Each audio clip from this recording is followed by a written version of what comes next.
On the eve of the midterm elections, the Republican Party has made their agenda crystal clear. If they regain power, they will once again thrust our government into chaos while subverting future elections to cement permanent Republican rule. And they've also made clear that Donald Trump is still and will remain the leader of their party, and that they will march in lockstep behind him if they win on Tuesday. For more on this, it's time for a closer look. If you watch Republican midterm ads or listen to Republicans talk, they pretend that they're focused on issues like crime or gas prices or inflation. Dr. Mehmet Oz, the GOP candidate for Senate in Pennsylvania, tried to highlight gas prices by posting this incredibly bizarre picture of himself standing under a sign showing gas prices at a Sheetz convenience store on the side of the road in Altoona, just hanging out under a gas station sign, you know, like ordinary Americans do. So stoic, too. He looks like a car dealership tube man after he quit caffeine. There are actually a few more things I want to zoom in on in this picture as part of our new segment, An Even Closer Look. All right, first of all, why are his arms crossed like he's doing a pose in the opening credits of Shark Tank? So you want to sell pills that don't do anything? I'm intrigued. Also, I love his serious face. Look at him. Is he the gas station bouncer? Sorry, sir, you're not on the list. Get your beef jerky elsewhere. Ladies, right this way. And I'm sorry, there's only one Pennsylvania Senate candidate who can pull off the nightclub bouncer look. I mean, that's a guy who will not be fooled by your out-of-state ID. Plus, Fetterman is so tall that when he takes the same picture, gas looks like it's only 99 cents. And finally, let's zoom in on Oz's feet. Why is he standing on a tiny rock? Does he think he's stranded at sea? Is he playing The Floor is Lava? Or more likely, is he wearing super expensive shoes?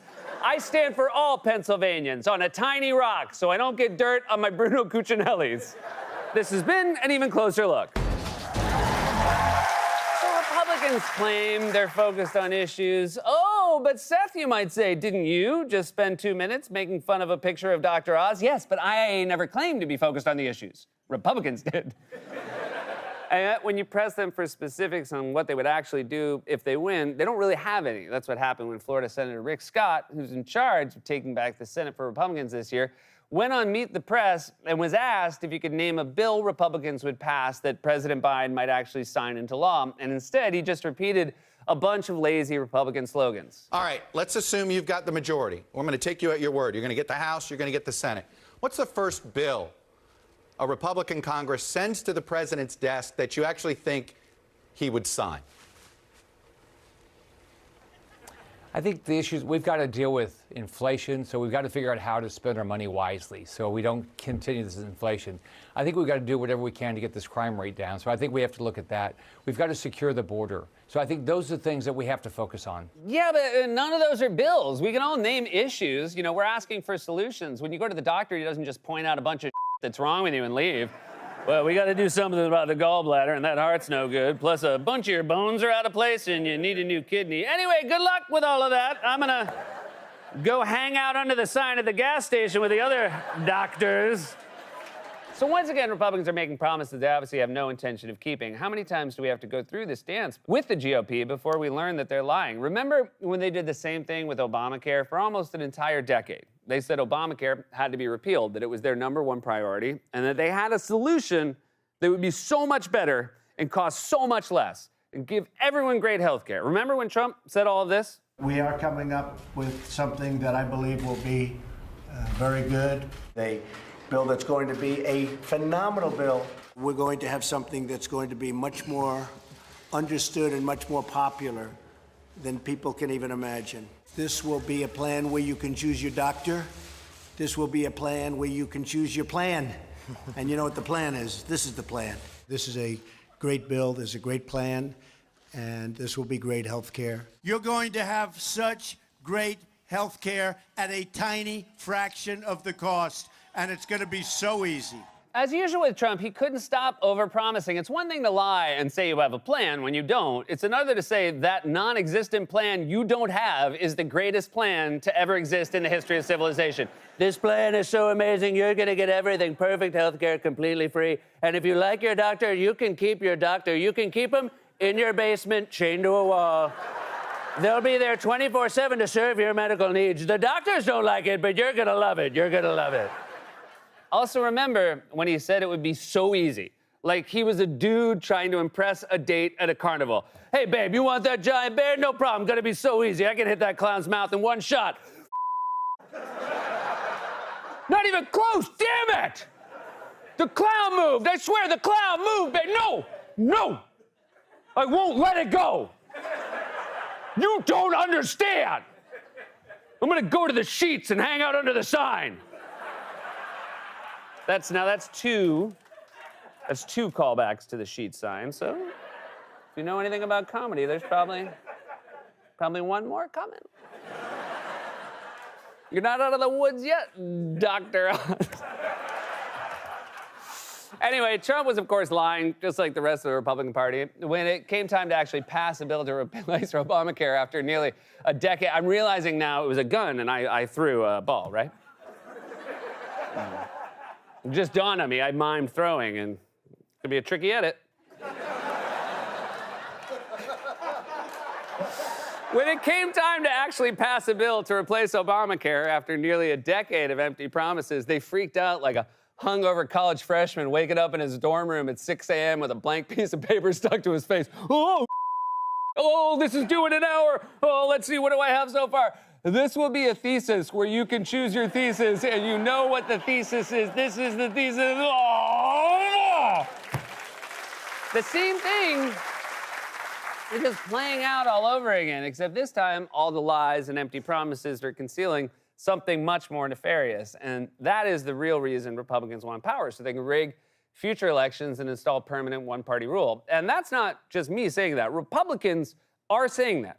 They are saying it in public, out in the open for everyone to hear. The GOP candidate for governor in Wisconsin, Tim Michels, who is in a dead heat with the Democratic incumbent, Tony Evers, said at a campaign stop last week, Republicans will never lose another election in Wisconsin after I'm elected governor. That wasn't even a secret confession caught on hidden camera at a private event. He said that at a public campaign stop. It used to be that when you caught politicians confessing to something scandalous, it would be on grainy black and white footage from a motel security camera. Now they just yell it into a microphone like Michael Buffer before a boxing match. Let's get ready for fascism!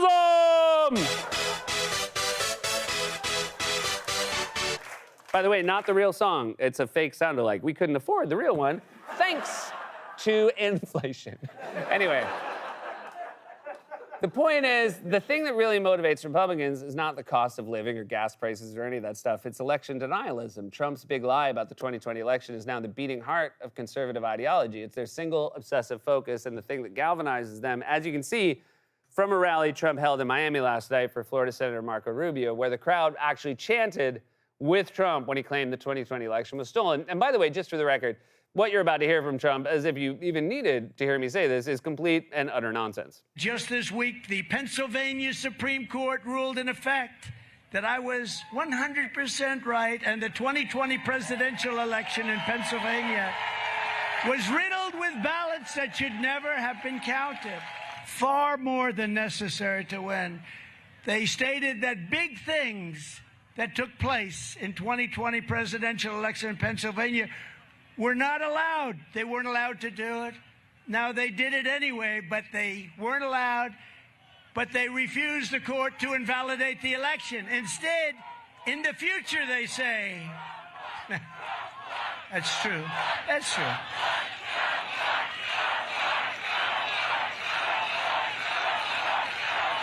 By a lot.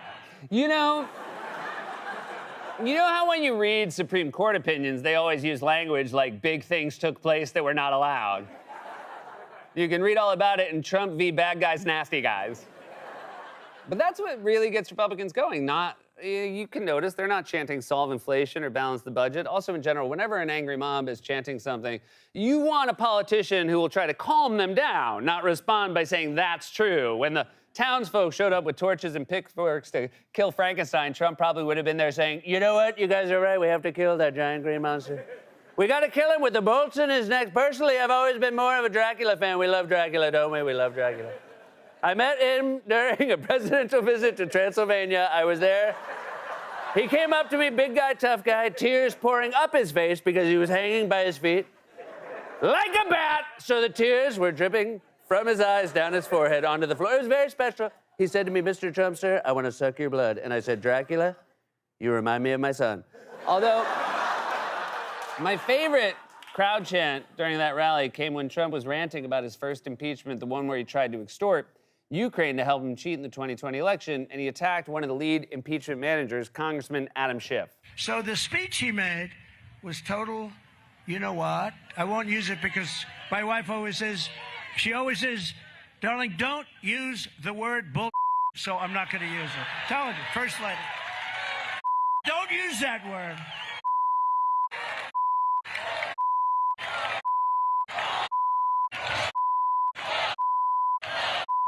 Wow, you guys are the coolest kids in 5th grade. We got a substitute teacher today. Let's all chant bull and see if he cries.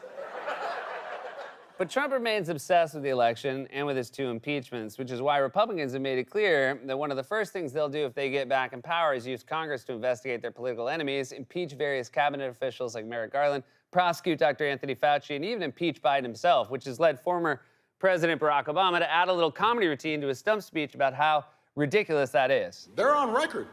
If they get control of Congress, they will spend the next 2 years investigating President Biden and their political opponents. That's all they want to do. They see it as payback. Some of them have said they're going to impeach President Biden. Now, they're not sure why. They're not sure what for yet, but apparently that's beside the point. You know, we've said it before and we'll say it again. One of the only good things about campaign season is the return of stand-up comedy Obama. Let's see, what else? What else? You see that photo of Dr. Oz? What's up with this weird dude? Standing on the side of the road like a restaurant mascot. I said to Michelle, I didn't know they had a Bob's Little Boy. This ain't New Jersey. You got to pump your own gas. Dried up, Spock-looking mother. And there's it. That's our third. That's it. Anyway, that's what Republicans are going to do. They're going to use the levers of power for political retribution and to plunge our government and our economy into crisis after crisis after crisis. Again, this isn't a weird conspiracy theory I made up. This is all just stuff they've said themselves in public. They went to impeach Biden and his cabinet, investigate Fauci, pass the national abortion ban, hold the debt ceiling hostage to force cuts to Social Security and Medicare, which, among other things, could potentially detonate our economy. That's all stuff they've said on the record. It will be the Trump era over and over again. Nonstop crisis, nonstop chaos, nonstop... But most important of all, they want to use their positions in key states across the country to rig future elections and cement one-party Republican rule. Like the GOP candidate for Secretary of State in Nevada, Jim Marchant, who openly said he and other pro-Trump secretaries of state around the country will make sure that Trump wins no matter what in 2024. We have something in common. President Trump and I lost an election in 2020 because of a rigged election. And when I'm Secretary of State of Nevada, we're going to fix it. And when my coalition of Secretary of State candidates around the country get elected, we're going to fix the whole country. And President Trump is going to be president again in 2024. Once again, they're just admitting their plans to steal the 2024 election in advance. Seriously, what else do we have to do to get people to pay attention to this? Do I have to stand on a street corner in Times Square dressed like Abe Lincoln, handing out pamphlets like one of those guys advertising a President's Day sale? Because I will do it. Actually, I won't do it, but I will make Wally do it. 407 cue cards ago. Oh.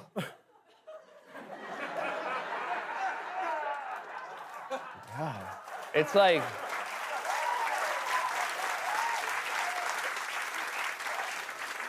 It's like a dead heat with Daniel Day-Lewis. It's very possible the Democrats will lose seats tomorrow, since historically that always is what happens to the party in power. In fact, it would be very normal and maybe even unremarkable if it weren't for the fact that Republicans want to subvert the system to ensure that they never lose power again. That's their plan, and we know that's their plan because they've said that's their plan. It's a plan where you can choose your plan. And you know what the plan is. This is the plan. This has been A Closer Look. The midterm elections are coming up, so to make sure that you're good to vote in this election, visit our good friends at headcount.org to check your voter registration status or to register to vote.